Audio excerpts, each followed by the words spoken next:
The stunning Taliban takeover of Afghanistan in mid-August and the chaotic final U.S. military withdrawal from the country later that month marked an end to America's longest war, spanning almost 2 decades, in the outgoing year 2021. Several weeks after the September 11, 2001, terrorist attacks on the United States, American and Allied troops invaded Afghanistan and swiftly removed the Islamist Taliban from power for harboring al-Qaeda leaders responsible for the carnage.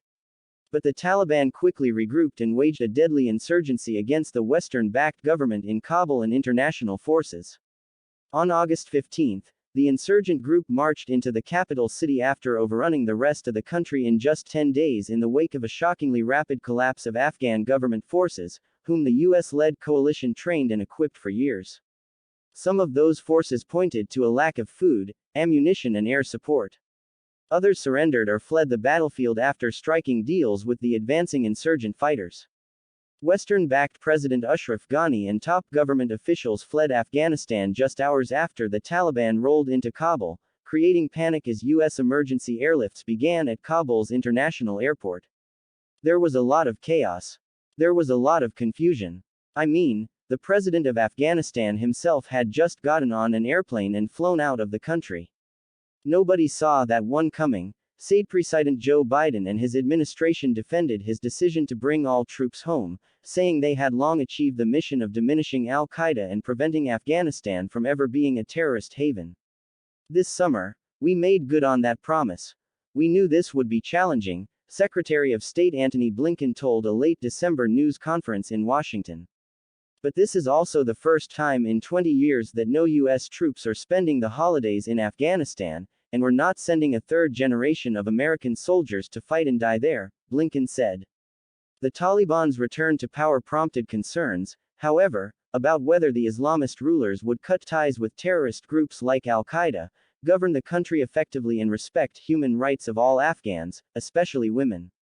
It also raised questions about the U.S. war and ensuing nation-building effort that cost Washington an estimated $2 trillion and the lives of at least 2,400 service members.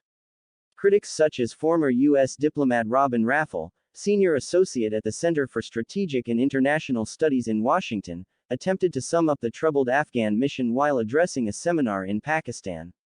After 9/11, the U.S. came in anger to Afghanistan, seeking revenge in a country whose history and culture it did not understand that well. It then fell victim to mission creep, trying to create a Western model of democracy on an accelerated timetable at the point of a gun, she said. This resulted in massive corruption, inequality and a fragile Afghan government with limited legitimacy living in a bubble in Kabul. So, the Taliban movement, which was in many ways more indigenous and closer to ground reality, made persistent gains, and in the end the government collapsed, Raffel added. The U.S. helped evacuate 124,000 people. That effort was marred, though, by an Islamic State terror attack that killed nearly 200 people, including 13 American service members. Days later, a U.S. drone strike the Pentagon says was meant to hit Islamic State attackers, mistakenly hit and killed 10 innocent Afghan civilians. Meanwhile, the evacuation left hundreds of American citizens and thousands of Afghan allies behind. Rights groups reported abuses and revenge killings of U.S. allies in the months that followed. The Taliban takeover sparked an economic meltdown, increasing humanitarian needs to record levels in Afghanistan, which aid workers say stem from years of conflict, drought and extreme poverty. The Afghan economy was heavily dependent on foreign financial assistance over the past 20 years. The Taliban's return to power prompted Washington to suspend its cash flow, eliminating 40% of the country's gross domestic product and 75% of the government's budget. The Biden administration also has seized Afghanistan's roughly $9.4 billion worth of assets, largely held in the U.S. Federal Reserve, and imposed financial sanctions on the Taliban, crippling the country's troubled banking system, with the Afghan currency losing value rapidly. Afghanistan's economy is now in free fall, and if we do not act decisively and with compassion, I fear that this fall will pull down the entire population with it. UN humanitarian chief Martin Griffiths warned the Taliban have been demanding the release of frozen funds while international aid agencies say the financial restrictions are hampering relief operations in the country. The UN estimates more than half of the nearly 40 million population face starvation, with 1 million children at risk of dying of severe acute malnutrition.